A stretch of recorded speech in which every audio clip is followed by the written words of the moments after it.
Pero entonces, espere. Sí. Ok, esto es aquí, ¿no es cierto? Bien. Listo, ya quedó cuadrado el presupuesto del canal para 2022, Rodrigo. Perfecto, está re bien. Pero ¿sabe qué? El siguiente punto que tenemos en la agenda es el argumento para la primera película de Estereoscopio. Sí, Rodrigo, acá mismo tengo varias ideas que tienen que ver con lo que habíamos discutido la semana pasada. Lo de Lovecraft. Efectivamente, vale. Sí señor, tengo varias ideas para adaptar las obras de Lovecraft al audiovisual del siglo XXI. A ver, listo, chévere. Vamos a ver cuáles son. Bueno, a ver, quiero adaptar la llamada de Tulu y tengo dos propuestas. Espere, la llamada de Tulu no es como complejita la llamada de Tulu como para, ¿no? No, es como te dije, la idea es adaptarla al siglo XXI. Entonces, vale, cuidado. La primera es una contextualización para poder franquiciar Tulu. Por eso es que mi primera versión va así, póngale cuidado. A ver. Un hombre está en medio del océano, hay una tormenta terrible, todos los tripulantes de su barco han muerto a causa de unas horribles visiones y justo cuando él cree que va a morir, se encuentra cara a cara con Godzilla, el monstruo que va hacia Tokio para enfrentarse con Tulu. Hombre, ¿cómo se le ocurre? No podemos enfrentar a Tulu con Godzilla. No hay problema. No. Tengo otras 15 ideas. ¿Qué tal esto? Vamos a contar la historia de origen de Tulu. La idea es responder a la pregunta, ¿cómo llegó a ser esta deidad destructora? Ok, vale. Entonces póngale cuidado. Ajá. Comenzamos bello bosque, abren bello bosque, lleno de vida, vemos a Tulu, joven, al fondo, caminando hacia la cámara, es pequeñito y va con su amigo Pikachu. Porque Pikachu cuando crezca va a ser su... No podemos decir que Tulu es un Pokémon. No es un Pokémon, hombre. Necesitamos algo serio, necesitamos algo para adultos. No hay problema. ¿Qué tal si hacemos Rápido y Furioso Reto Tulu? Ay, no. O sea, en esta... No. Tulu versus Hannibal Lecter. No, Daniel. ¿No? Tulu cazador de vampiros. Ay, no, hombre, ¿qué? Bueno, ¿y qué tal Tulu cantando Abajo del mar, abajo del mar? No, espere, Daniel, espere. Es que usted todavía no ha entendido cómo se adaptan las obras de Lovecraft, ¿no es cierto? ¿Sabe qué? Yo le voy a explicar esta semana en Estereoscopio y hagamos una cosa. Amigas y amigos de Estereoscopio, esta semana, para explicar a Daniel, vamos a hablar de las múltiples adaptaciones que se han hecho de las obras de Lovecraft. Así aprende Daniel y Pokémon. Abajo del mar. Hola amigos y amigas de Estereoscopio, yo soy Rodrigo. Y yo soy Daniel. Y hoy queremos hablarles de un autor que en realidad no necesita presentación. Howard Philip Lovecraft. Pero la idea no es hablar de su increíble y prolífica obra o de su amplísimo universo, de la forma en la que sentó las bases para una nueva forma del terror. No. En realidad, de cierta manera, no vamos a hablar de Lovecraft, sino de las consecuencias de la existencia de Lovecraft en la literatura. Una especie de revisión histórica tomando a Lovecraft como punto de partida genético. Con esta revisión histórica no creemos que no haya autores antes que Lovecraft, como Arthur McCahan, Lord Donaldson, Robert Louis Stevenson o Edgar Allan Poe, y tampoco decimos que no haya otros autores que estuvieran haciendo lo mismo en el mismo momento que él, como Clara Stone Smith o Robert E. Howard. Lo sorprendente es que Lovecraft logró crear un sistema que sería replicado posteriormente de diversas formas y que pareciera retroalimentarse a través de estas iteraciones, ¿no? Exactamente. Porque la idea no es hacer una lista de autores que han basado sus libros en el mundo de Lovecraft, porque sería, primero, inabarcable, porque sería repetir nombres y títulos. Por ejemplo, estaríamos diciendo los títulos de los libros de Wintertide, de Innsmouth Legacy, de Ruth Anna Emilis, o The Children of Tulu, que tiene historias de Alan Dean Foster, de China Miéville, de Yvonne Navarro, o Sherlock Holmes and the Shadwell Shadows, de James Lovegrove, o Tulu Regained, de Darrell Schweitzer, o Baby Fritz Mythos, que es de niños, de C.J. Henderson, o The Return of the Ligor, de Colin Whitson, o New Tulu, The Recent Weird, de Catherine R. Kiernan, o The House of Tulu, de Brian Lumley, o Hagopian and Other Stories, de Brian Lumley, o Tulu 2000, a Lovecraftian Anthology, o Elisa, de Brian Lumley, o The Book of Tulu, de Rose Clockhart. O también las películas The Haunted Place, de Roger Corman, Die, Monster Die, de Daniel Heller, The Shuttered Room, de David Green, The Don't Wish Horror, de Daniel Heller también, Paura nella City, del Morte Viventi, de Lucio Fulci, Reanimator, de Stuart Gordon, The Curse, de David Keith, Dark Heritage, de David McCormick, Lurking Fear, de C. Cordy Jr., Castle Freak, de Stuart Gordon, In the Mount of Madness, de John Carpenter, The Call of Cthulhu, de Andrew Loopman, Tulu Dark, de Dwayne Horror, de Leigh Scott, The Color Out of Space, de Richard Stanley. La idea es poder ver cómo se da esa producción reiterada, esa retroalimentación dinámica. Hemos identificado al menos 3 formas de retroalimentación del sistema Lovecraft que funcionan como fuerzas motoras de legitimación que incluso van más allá de los textos producidos por el genio de Providence. La primera forma de expansión del sistema tiene que ver con las indeterminaciones que existen como espacios por llenar en las obras de Lovecraft. Esta primera forma de expansión es de complementación, es decir, obras que añaden elementos al universo creado por Lovecraft. El autor trabaja con nomenclaturas autorreferentes que funcionan como anclas. Son elementos que ayudan a la construcción de lo que se ha llamado el universo Lovecraftiano.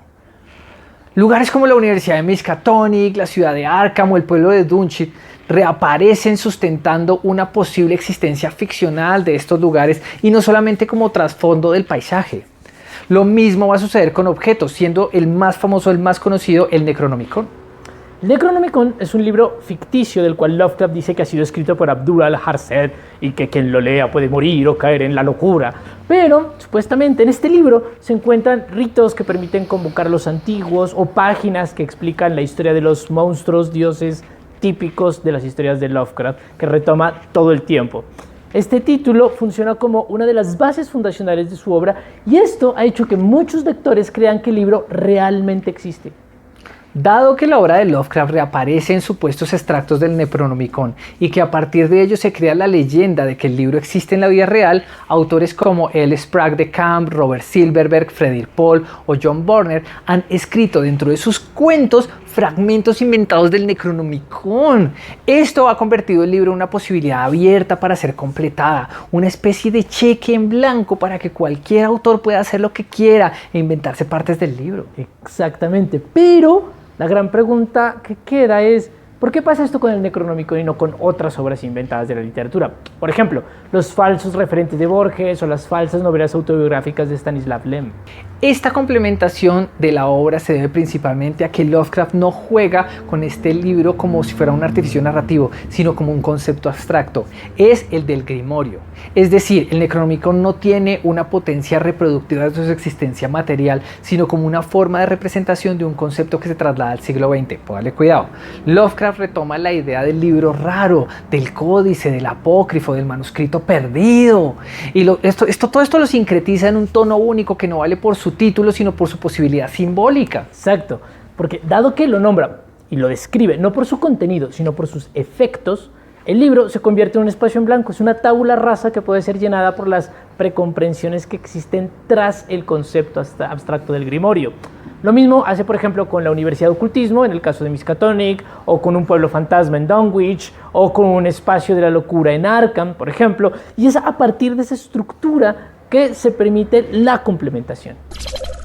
La segunda de las formas de retroalimentación del sistema Lovecraft es la de las adaptaciones. Gente, partamos de un punto de que no estamos hablando solamente de las adaptaciones cinematográficas, porque la verdad hay más de 50, sino estamos partando de todas las adaptaciones literarias, inclusive más allá de las adaptaciones que forman parte de la retroalimentación del sistema literario. Porque cuando hablamos de adaptaciones, es el paso de un objeto, que en este caso es un objeto narrativo, a otro formato que puede cambiar el medio, la forma de difusión, la estética, la temporalidad, bueno, varias cosas.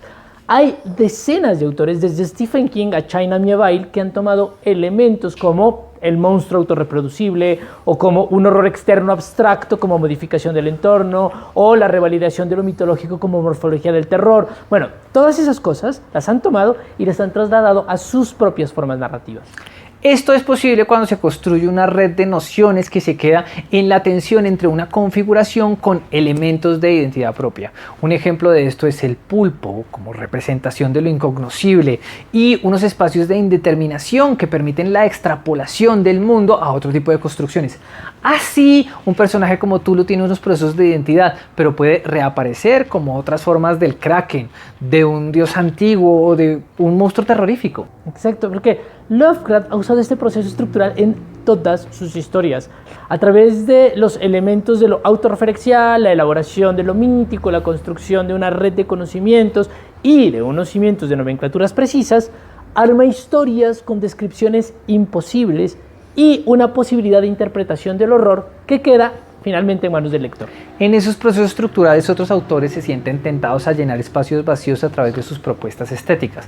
Así, retoman aquello que no fue explicado sobre los monstruos, las mitologías y las narraciones y colman esas zonas con sus cuentos, ¿no? Pues como las novelas y las películas. Exacto. Obviamente, estas historias no lograrán el cometido, sino que se quedan como instancias anteriores al llenado, porque la obra original, es decir, Lovecraft, la génesis narrativa, permitirá siempre la reproducción, la apertura a nuevas historias. Es como si las nuevas formas de llenado fueran historias paralelas que existen solo en su intento infructuoso de continuar las mitologías del horror. Y si los autores de verdad saben, las nuevas derivas pueden producir aperturas, ramificaciones, opciones, pero nunca cierres, porque la existencia de sus historias depende de que la apertura sea continua y como si se tratara de una narración que tomara la forma de lo rizomático. Claro, porque también le metimos deleza a este video. Obvio. La tercera y última de las formas de retroalimentación del sistema Lovecraft es la reinterpretación. En esta se toma una forma prototípica ya constituida y se traslada a otro tipo de formato, bien sea narrativo, ideológico, político o estético, para acelerar la propuesta Lovecraftiana. Obviamente, un proceso de reinterpretación quiere decir que en las historias de Lovecraft ya hay una hiperstición que ha hecho que se pase de la mera estructura narrativa a la construcción de una mitología. No es gratuito que la creación de los dioses antiguos como red mítica de narraciones se haya convertido en algo más que las narraciones. Y eso hace que un personaje que hoy en día como Cthulhu forme parte de la cultura popular. Es que es famoso. Pero bueno, el proceso de esta retroalimentación conlleva un análisis de cómo se ha construido la estructura mítica Lovecraftiana para deconstruirla y reterritorializarla en otros espacios ideológicos. Esto es para explicar esta dinámica. Yo creo que el mejor ejemplo es Lovecraft Country, que es el libro y la serie. Claro, porque Lovecraft Country es un libro escrito por Matt Ruff en 2016 y del cual se realizó una adaptación para televisión en el año 2020, o sea, este año. Tanto el libro como la serie no siguen los argumentos de Lovecraft, sino que revisan la construcción de las estructuras míticas y las rearman, las reterritorializan en el campo del racismo estadounidense a mediados del siglo XX. Así usan los monstruos como representaciones abstractas de un horror indescriptible, el horror que produce la exclusión social y la estigmatización. Exactamente. Y cuando se desarma la estructura de Lovecraft, se puede leer la construcción de un monstruo que pasa de lo material o del fantasma victoriano a lo abstracto, a lo conceptual. Es justamente este elemento el que permite desarmar la narración y convertir a los antiguos en formas de representación del racismo. La reinterpretación permite que reaparezca la locura, el terror o el miedo, pero no algo inmanente de las narraciones, sino como una forma de corporalidad.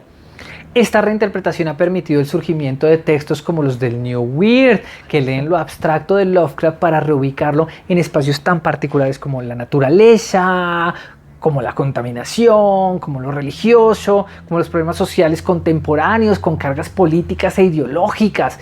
Esto ha permitido que los textos de Lovecraft sigan siendo productivos y sigan regenerándose como posibilidades narrativas, no solo para hablar del horror, sino del mundo que nos rodea. Bueno, esperamos que les haya gustado esta lectura de cómo el sistema de Lovecraft se ha desarrollado de manera viral en la narrativa hasta convertirse en una legitimación de sí misma. Sí, es re viral, ¿no? Pero bueno, y si recuerdan otras adaptaciones de Lovecraft que se acerquen a esta propuesta de lectura histórica genética, no duden en dejar un comentario con el nombre de la película o del libro de corte Lovecraftiano que más les guste. Y no olviden seguirnos en nuestras redes sociales, Daniel Tulu, Monje Tulu y Ructilio Tulu, Mocte Tulu. Y acuérdense que también estamos en Instagram, no tenemos fotos de Tulu, pero tenemos cosas estereoscópicas. Recuerden, canal Rayita al Piso Estereoscopio. Y bueno, y un saludo también para los que nos comentan y los que nos comparten, que esta semana fueron Rapalino, Fabián Marilao, Catalina Jaramillo, Juan Ramón Vera, también Santiago Rodríguez, Juan Felipe García Guzmán. Y nos vemos la próxima semana. Nos vemos la próxima semana, que estén muy bien. Chao. Chao. Chao, que estén muy bien. Tulu. Tulu.